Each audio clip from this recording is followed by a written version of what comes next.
সবথেকে বড় দুশ্মনকে কথা বলেন শয়তান। আল্লাহকে বলছে আল্লাহ তুমি আমাকে পাওয়া, বলে হ্যাঁ রে এই শয়তান তুই আবার কি পাওয়া দেবে?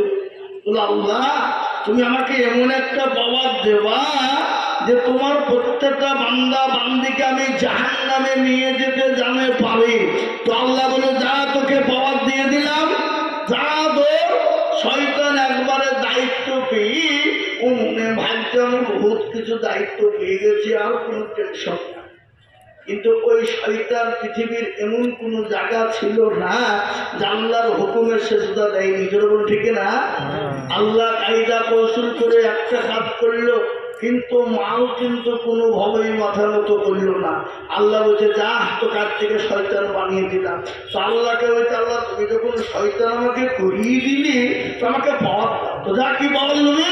বলে আমাকে তুমি বহুদিন ধরে আয় দাও, দিলাম। আর কি নেবে? বলে আমি তোমার প্রত্যেকটা বান্দা বান্দের লগে লগে যেন সেকেন্ডের মধ্যে পৌঁছে যেতে পারি। তো যা দিলাম। আর কি নেবে? বলে আল্লাহ এমন পাওয়ার দিবা যে তোমার প্রতিদিন বান্দা বান্দিকে জাহান্নামে জানি না, জানি না।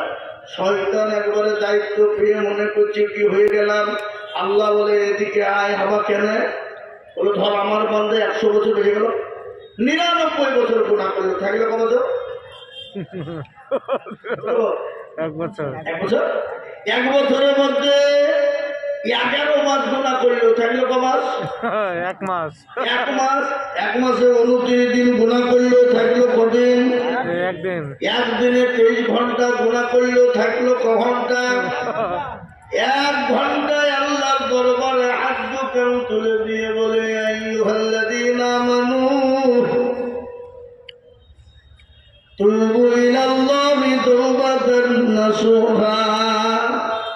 আল্লাহ আমি অন্যায় করেছি, ত্রুটি করেছি, ভুল করেছি, ক্ষমা করে দাও, মাফ করে দাও, তওবা করে নিলাম, তওবায়ে নাসুহা করে নিলাম। আল্লাহ এত বলা আমাকে তুমি আমাকে ক্ষমা করে দাও, আর জীবনও কোনোদিন অন্যায় ত্রুটি ভুল করবো না। আল্লাহর কাছে একটা বারের জন্য চোখের গরম পানি টুকুন ফেলে দেবে। আল্লাহ বলে বান্দা শুনে রে, আমি আমার সব বান্দার সহ্য করতে পারি, কিন্তু কোনো বান্দা যদি অন্যায় করে, নোংরামি করার পরে যদি আমার কাছে কান্না করে, চোখের গরম পানি একটু ফেলে দেয়, এক ফোঁটা যদি ফেলে দেয়, আমি আল্লাহ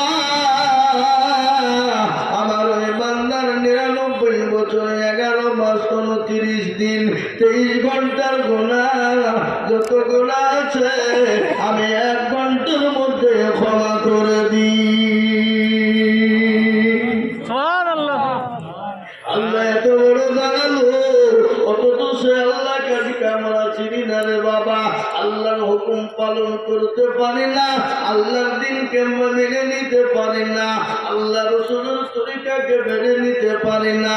আর না মানার কারণে বাবা আজকে বেঈমানরা বলছে মুসলমানদেরকে মেরে দাও, মুসলমানদের মাদ্রাসাগুলোকে ভেঙে দাও, মুসলমানদের মসজিদগুলোকে ভেঙে দাও, মুসলমানদের মেলকুয়া গাইবু কোরআনকে পড়িয়ে দাও। আজ আমি বলবো মুসলমান গো, পৃথিবীতে যত বেঈমান এসেছিল সবাই চেষ্টা করেছিল ইসলামকে তবো না, কোরআনকে তবো না, মাদ্রাসা মসজিদকে তবো না, কিন্তু তারা পারে না। এই যুগের বেঈমান তারাও ইনশাআল্লাহ কিয়ামত পর্যন্ত পারবে না। একটু চিল্লিয়ে বলুন তো ইনশাআল্লাহ। মুসলমান আজকে আমি আপনাদেরকে বলি, কেন দিনকে মানবা না, কেন কোরআনকে মানবা না, কেন মুসলিমুখী হবা না, কেন আল্লাহওয়ালা হবা না, কেন দিনমুখী হবা না? তোমরা কি জানো এদিনের জন্য নবী আমার তাইফের ময়দানে রক্ত দিলেন, উহুদের প্রান্তে তিনি মার খেলেন, বদরের প্রান্তে তিনি মার খেলেন, খন্দকের যুদ্ধে তিনি মার খেলেন। মুসলমান শুধু ওটাই নয়, সন্তানকে দিন করে দিয়েছে, তারা দিনকে দিন রাতকে রাত মনে করে না, দিনকে দিন মনে করে না। ইসলামের জন্য তারা রক্তের বন্যা বয়ে দিয়েছে, তারপর আজ ইসলাম মুসলমান আমরা পেয়ে গেছি। কিন্তু মুসলমান আজকে আমরা অবহেলা করি, আমরা মনে করি এমনি ইসলাম চলে এসেছে।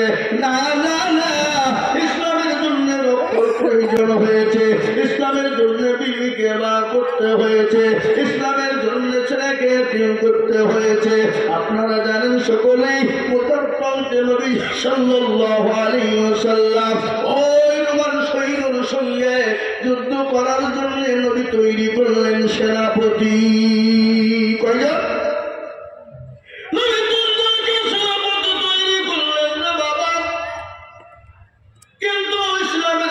সেনাপতির প্রয়োজন তো একজন ছিল, যেমন তাবলীগের জামাত যারা করে তাবলীগের জামাতের জিম্মাদার বলেন, আমির বলেন, একজন প্রয়োজন হয়, হয় না করে বলুন। কিন্তু সেনাপতি নবীজি কয়জনকে তৈরি করেছেন ধরে বলুন? 3 জনকে সেনাপতি তৈরি করলেন। সাহাবাদের বুঝতে কেউ কোনো রকমের কোনো কষ্ট হলো না, কেউ কিন্তু কষ্ট মনে করলো না।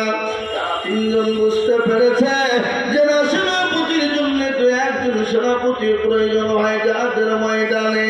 কিন্তু রাসূলুল্লাহ 3 জনকে সেনাপতি কেন তৈরি করলেন? তার মানে তারা বুঝতে পেরেছে আমরা আর কোনদিন বাড়ি ফিরব না। কি নবীর প্রেমিকটা, নবীর ভালোবাসা, তারা বুঝতে পেরেছে যে আমরা আর বাড়ি ফিরে কেউ আসবো না। আমি যদি এখন বলি সীতানগরের মানুষ, কঠোর পড়া বাবলা করার মানুষ, আল্লাহু আকবার, ইসলামের জন্য আমাদেরকে যেতে হবে, রক্ত দিতে হবে, আর বাড়ি ফিরবো না, আমরা কিন্তু কেউ বাড়ি থেকে বেরোবো না। ঠিক কিনা ধরে বলুন? হ্যাঁ, বেরোবো, বেরোবো। কিন্তু কত শোনালেন, 3 জনকে সেনাপতি তৈরি করলেন। তাদের বুঝতে কারো কষ্ট হলো না, আমরা আর কেউ ফিরে আসবো না। সর্বপ্রথম নবী ডাক দিয়ে বললেন, আমার সাহাবা যায়েদ ইবনে হারিস, তুমি কোথায়? তুমি খাড়া হয়ে যাও। খাড়া হয়ে গেল। লাব্বাইক সাদাইক ইয়া রাসূলুল্লাহ বলুন। বলে যায়েদ গো, তুমি তোমার মা বাপকে একটা বাড়ির জন্য তুমি দেখা করে এসো। হযরত যায়েদ বলেন, ইয়া রাসূলুল্লাহ, আমার মা বাপকে দেখা করার কোনো প্রয়োজন নাই গো নবী, আপনি আমার আব্বা যান, আর আমার মা এসে তিনি ঝুপড়ি ঘর থেকে দেখতেছে, আর কাউকে প্রয়োজন নাই।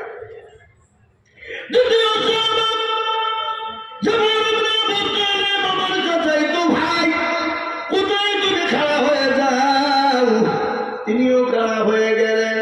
রাসূলুল্লাহ বলেন, জাফর একটা বাড়ির জন্য তোমার বিবি বাচ্চাকে দেখা করে এসো। হযরত জাফর বললেন, লাব্বাইক সাদাইক ইয়া রাসূলুল্লাহ, ওগো নবীজি, আমি আমার বিবি বাচ্চাকে একটা বাড়ির জন্য দেখা করে আছি। তিনি চলে গেলেন বাড়িতে। বাড়িতে গিয়ে দেখছেন তার বিবি কোরআনে কালেমা তেলাওয়াত করে। বিবিকে গিয়ে সালাম দিলেন, বলো বিবি, আমি তোমার স্বামী জাফর এসেছি, একটা বারের জন্য সালামটা গ্রহণ করো। ও বিবি গো, আর আমার জন্য তুমি দোয়া করো। আমি জিহাদের ময়দানে চলে গেলাম রে বিবি, আর যে রাস্তায় আমি যাচ্ছি আমার সন্তানদেরকে রাস্তায় তুমি চালিত করো।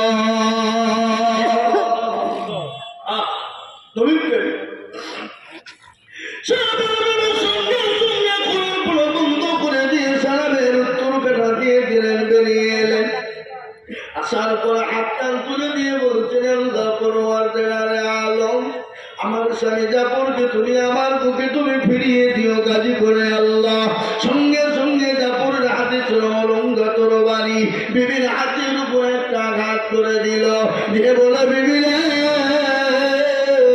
তোমার আল্লাহ দরবারে কবুল হবে না রে বিবি।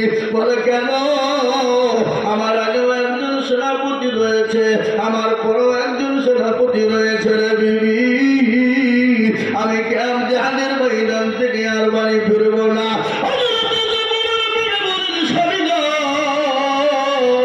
আপনি আসবেন না ঠিকই, কিন্তু আপনি মুখটা একটা বার ফিরিয়ে দেখুন, আপনার সন্তানের দিকে একবার তাকিয়ে দেখুন।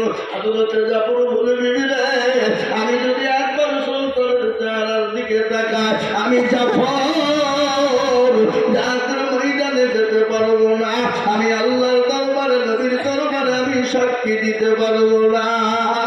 ও বিবি, আমাকে তুমি দেখো না। হযরত জাফর রাদিয়াল্লাহু তাআলা জাহাজের ময়দানে চলে গেলেন, পেছনের দিকে একটা বারের জন্য তাকিয়ে দেখলেন না কারা কাঁদে। জমিনে পড়ে চটপট চটপট আব্বু আব্বু বলে ডাক দেয়, কিন্তু একটা বারের জন্য জাফর তাকিয়ে দেখে না।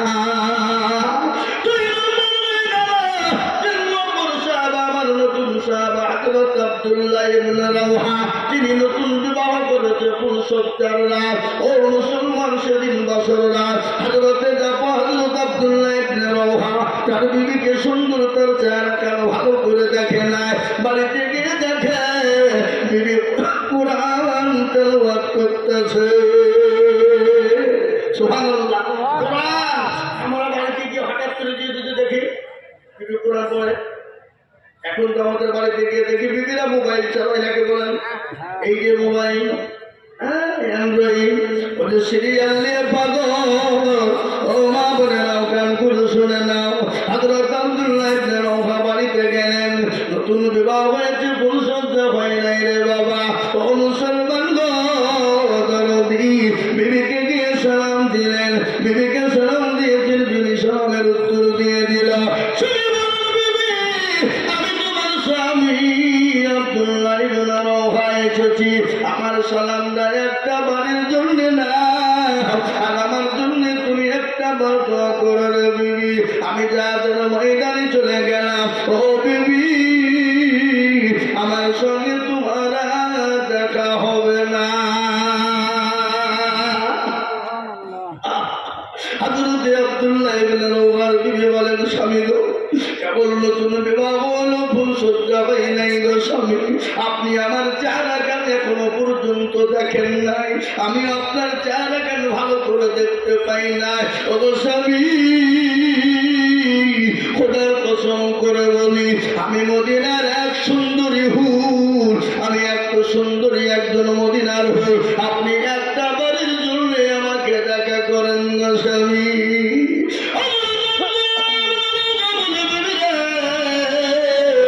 আমি যদি তোমাকে দেখা করতে যাই, আমি তোমার প্রেমে পাগল হয়ে যাব, আর আমি যদি তোমার প্রেমে পাগল হয়ে যাই, আমি জাহাজের ময়দানে যেতে পারবো না, আর জাহাজের ময়দানে যদি যেতে না পারি, আমি আল্লাহ রাসূলের সামনে দাঁড়িয়ে থাকতে পারবো না। ও বেবি, আমাকে তুমি প্রেম নিবেদন করো না। হযরত আব্দুল্লাহ ইবনে রাওহা তার বিবির কতগুলো রকম শুনল না। ও বিবি, কিয়ামতের দিনে তোমার সঙ্গে আমার দেখা হয়ে যাবে।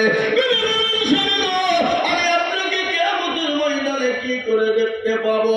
বিবিকে ডাক দিয়ে বলো, বিবি রে, হাজার হাজার কালো ঘোড়ার ভিতরে একটা যদি সাদা ঘোড়া থাকে, বলো বিবি তুমি খুঁজে পাবে কি পাবে না? বলে অবশ্যই পাবো। ও বিবি, তোমার যদি নির্ধারণা হয়ে থাকে কিয়ামতের দিন, আমাকে তুমি নিশ্চয় তুমি খুঁজে পাবে। জাহাজের ময়দানে চলে গেল, জাহাজ শুরু হয়ে গেল, লক্ষ লক্ষ কাফের মেহমানদের লড়াই করবে। মুরতাদ প্রান্তে আল্লাহু আকবার। হযরতে যায়েদ ইবনে হাবিব তিনি জাহাজের ময়দানে শহীদ হয়ে গেল। হযরতে জাফর রাদিয়াল্লাহু তাআলা আনহু তিনি দাওয়াত ইসলামের পতাকা ধরেছে, এক হাতে তরবারি ধরেছে, ধরার পরে জাহাজের ময়দানে শুরু হয়ে গেল বাবা।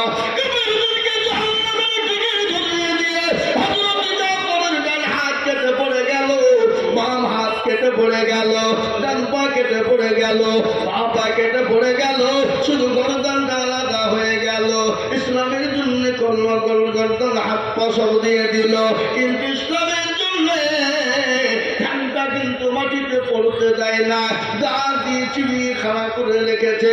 বলো নবীর সাহাবা, শুনে না, আমি জাফর যতক্ষণ পর্যন্ত বেঁচেছিলাম, যতক্ষণ পর্যন্ত বেঁচেছিলাম, আমি অনেক কাফেরকে জাহান্নামের টিকিট ধরিয়ে বিলিয়ে দিয়ে আমি নিজের হাত পা সমস্ত জিনিস দিয়ে দিয়েছি, কিন্তু ইসলামের পতাকা আমি ইসলামের পতাকা নিচে নামতে দিই নাই। সুবহানাল্লাহ। আজ আমি আপনাদেরকে বলবো, আল্লাহ ওয়ালারা দিন ওয়ালারা আজ ইসলামের জন্য, কোরআনের জন্য, আজকে দিনকে প্রতিষ্ঠিত করার জন্য সাহাবারা বিবিকে বার করে দিয়েছে, সন্তানকে এতিম করে দিয়েছে, তাদের নিজের জীবনের সমস্ত জিনিস ইসলামের জন্য বিলিয়ে দিয়েছে। আজ আমি বলবো বাপরে, আজ আমাদেরকে রক্ত দিতে হবে না, আজকে বিবিকে বার করে দিতে হবে না, আজকে সন্তানকে এতিম করতে হবে না, আজকে গোটা পৃথিবীর জমিনে বেঈমানেরা আজকে ইসলামকে মিটিয়ে দিতে চায়, আজকে ইসলামকে মিটিয়ে দিতে চায়, কোরআনকে মিটিয়ে দিতে চায়। কিন্তু আমি আপনাদেরকে বলবো, এ কোরআনের মালিককে একবার চিনিয়ে বলুন তো দেখি।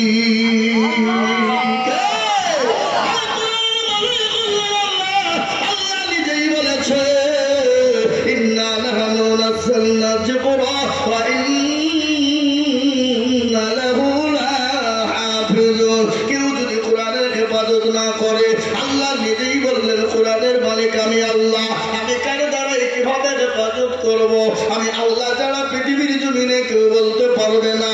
আজ আপনারা শুনেলেন, ভারতবর্ষে দারুল উলুম দেওবন্দের সমীক্ষা শুনেলেন, আজকে বেঈমানরা বলছে কোরআন থব না। কিন্তু আমি বলবো বেঈমানেরা, ইংরেজ চেয়েছিল কোরআনকে মিটিয়ে দিতে, ইংরেজ পারেনি।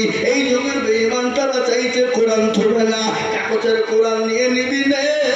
কিন্তু জানি গোটা ওয়ার্ল্ডের মাটিতে একটা নয়, দুটো নয়, আমি আজিজুল হক বলে দিয়ে যাচ্ছি, দারুল উলুম দেওবন্দের সমীক্ষা 6.5 কোটি কোরআনের হাফেজ মজবুত রয়েছে। সুবহানাল্লাহ।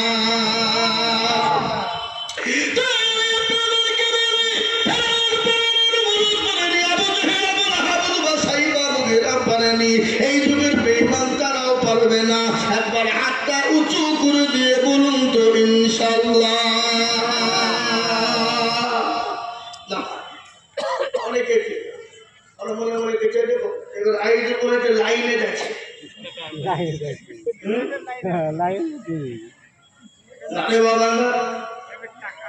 লাইন বলে নাই বাবা।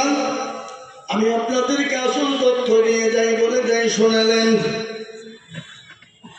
আমি আইজুল হক সারা পশ্চিম বাংলা নয়, কয়েকটা রাজ্যে প্রোগ্রাম করি বাপ। দেশের পরিস্থিতি পরিকাঠামো আমি তো ভালো করে দেখতে পেয়েছি বাবা। এই বন্ধে বেড়াই